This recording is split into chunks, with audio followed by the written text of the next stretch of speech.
So, who are we, humans? Retelling our foundational story can totally change our perspective of who we are. So, I want to retell the story of enlightenment. More than likely, you've heard of the story of Buddha. He was actually 800 years BC. He was a prince and he lived in the forest and did all sorts of fasting and eventually reached enlightenment. And he's the one who then taught and started Buddhism. That's a nutshell of the story we're told. What if it was very, very different? What if we go back way further than Buddha and put him in context? There was a land full of people who lived 100,000 years in harmony with the land and each other, not necessarily what we would call peace, because they did bicker and fight as humans do, right? But they lived in a state of understanding that they were living within their food system. They were part of ecology. They were part of the grand design that was going on. They were not the dominant species at all. They lived with their brothers and sisters, the winged brothers and the crawling sisters, and the fish and the trees and the plants. And as a matter of fact, they understood that they were not the most intelligent creature around. They had different ways of knowing, but that the birds could teach them things, and so they would listen. And they knew that the plants and the animals could teach them things, and so they would listen. And they didn't own property, so they had to travel around within their food system to feed the people. And they had to work together. No one was an individual. Everybody worked together to bring the food. And they always took care of each other in their tribe. So they knew when things would be ripe over there, and then they could go. And they knew when the fish would be running fat and strong in the rivers, and then they could go. And they knew, where the animals would come. And so they lived within their landscape, totally awake. They knew who they were. They were ripe, spiritual beings. Then, one day, conquering people came and conquered them and took the land and turned it into property and tied up the food system so that, rice came from over here and potatoes came from over here, and people owned different things, and the conquering hordes, of course, came in and turned everybody into slaves and made them start working for them, which made the conquering people very rich, and they were living in luxury. They built beautiful large homes, and every little thing about their life was taken care of, and they were just living in total luxury. And meanwhile, all the people they had conquered were living in poverty and agony. And over the centuries and centuries, they forgot who they were. And they started believing in the gods of the conquerors. And the gods told them who was who and who was important, and that you're not good enough, and that you need to achieve enlightenment in order to get out of this struggle. So in this society then that had been conquered and completely forgot who they were, one day There was a young man who was very rich. He lived in a big, beautiful house, and everything he could possibly want was taken care of for him every day. As he grew older, like 18, he was even given a wife. She got pregnant to have a baby. Everything was perfect. Then one day, he decided to go on a little trip outside of his beautiful home. And he went out and he saw the incredible poverty and agony that everyone was living in.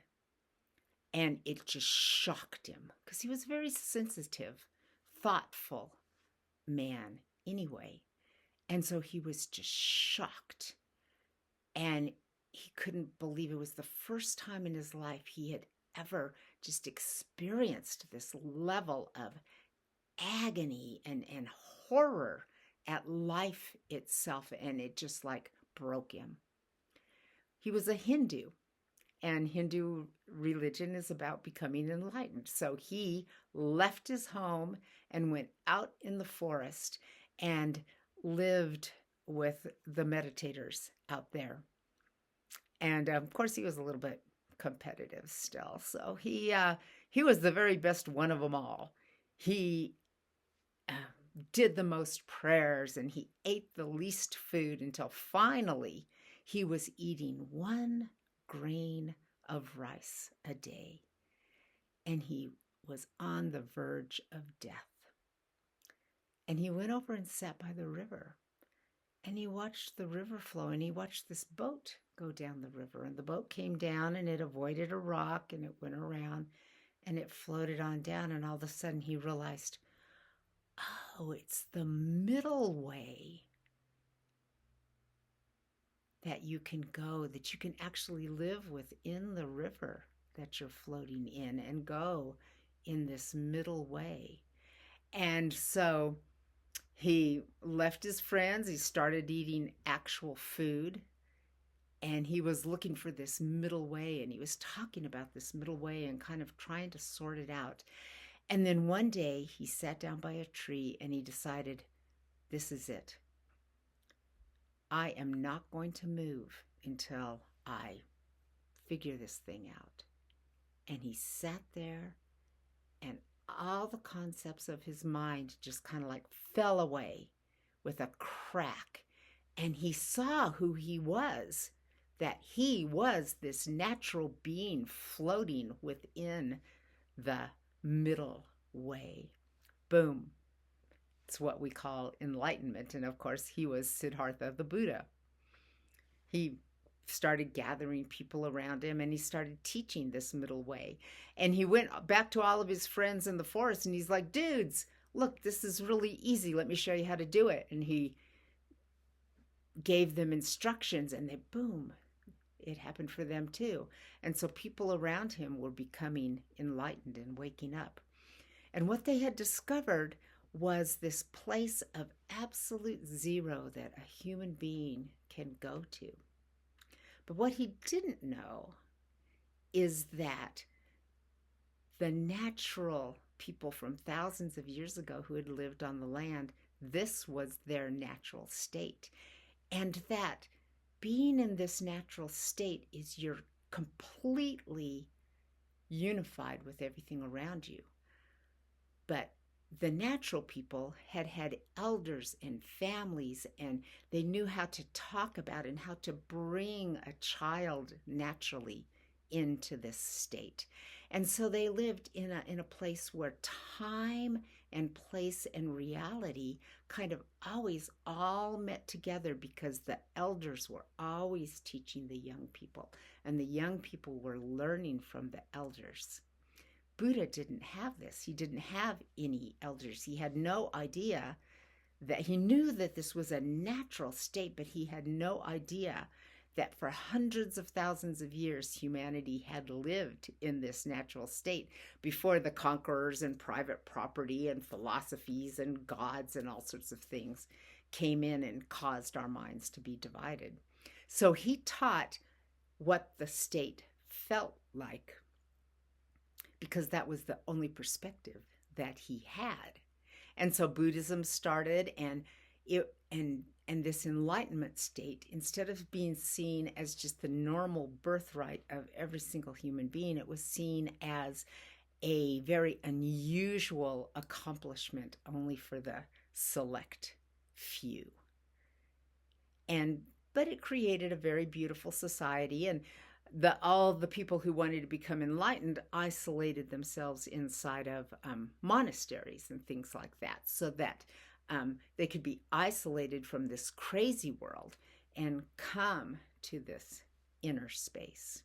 And as time went on, Buddhism became a philosophy, and Hinduism kind of changed itself a little bit to include a broader concept of Buddhism. And meanwhile, the conquerors just kept going around the planet, further and further and further, until finally, just a few hundred years ago,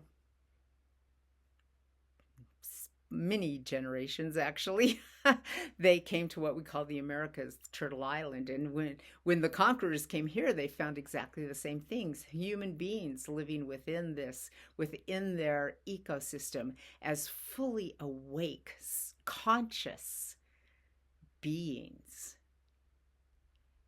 And the conquerors came and grabbed the land and turned it into private property, and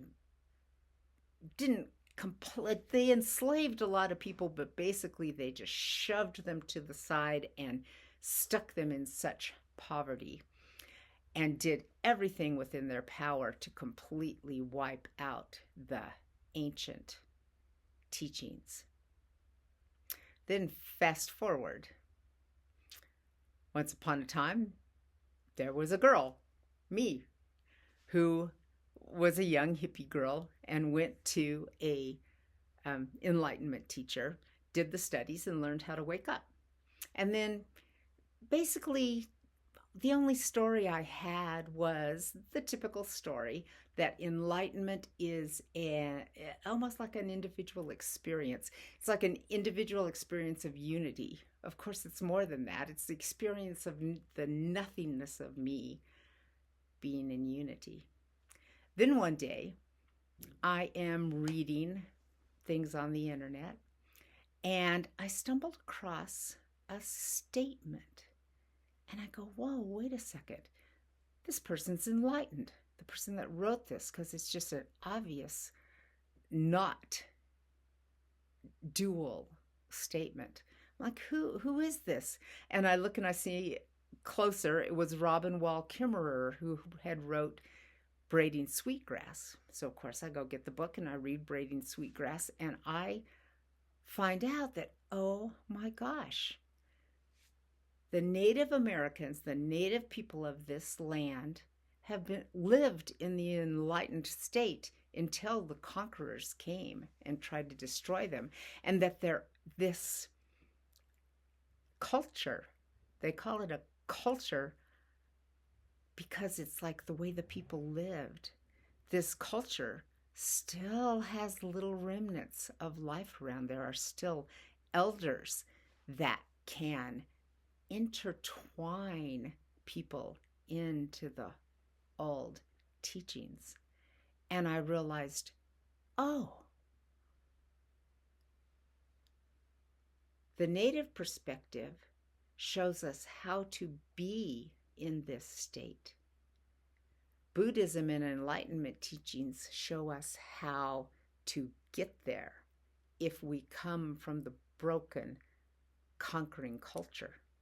So how do we drop the shell of lies we've been told our whole lives and get into this native state? And I also realized that the big difference, unity is unity, right? Everything's together. That means human beings are together too. That if you're living in a tribal or wherever you're living, your parents formed you more than just your DNA. Your family formed you. Your community formed you. So the native perspective is to live not only within the earth, but within each other of your tribe.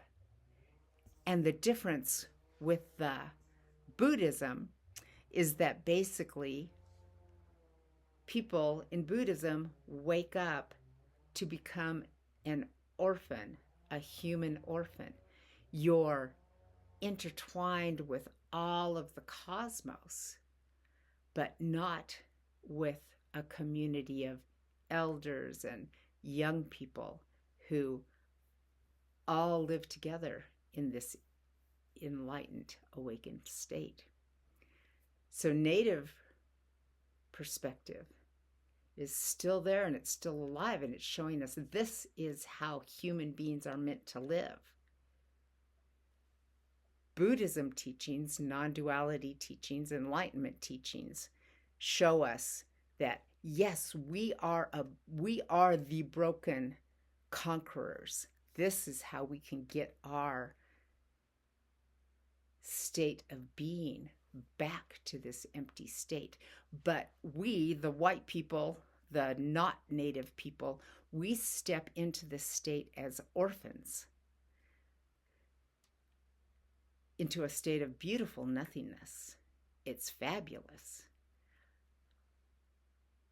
But we don't have the long history of ancestors to show us how to live in this state.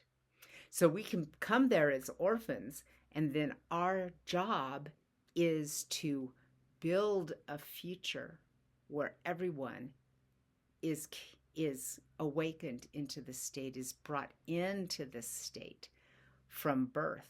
And this requires huge changes in thinking, in society, in education, in property ownership. That kind of almost really just has to go away because it doesn't make any sense at all. It requires a change in everything to realize that enlightenment is this first step, to step into our pure being as a human orphan. The orphan is the only word I can think of it. And then start building our ways to come together from that. So this awakening is completely essential for a non-native person. It will come naturally to a native person because their tribe will bring them into it. So this is really important because we can't have white people, people from the conquering cultures, going and trying to steal the native culture. We have to become fully awake adults capable of working through all the millions of details necessary to make this new world. So I guess the big takeaway is enlightenment is the first step, not the last step. And it is the most critical step of your life because you belong in this whole world.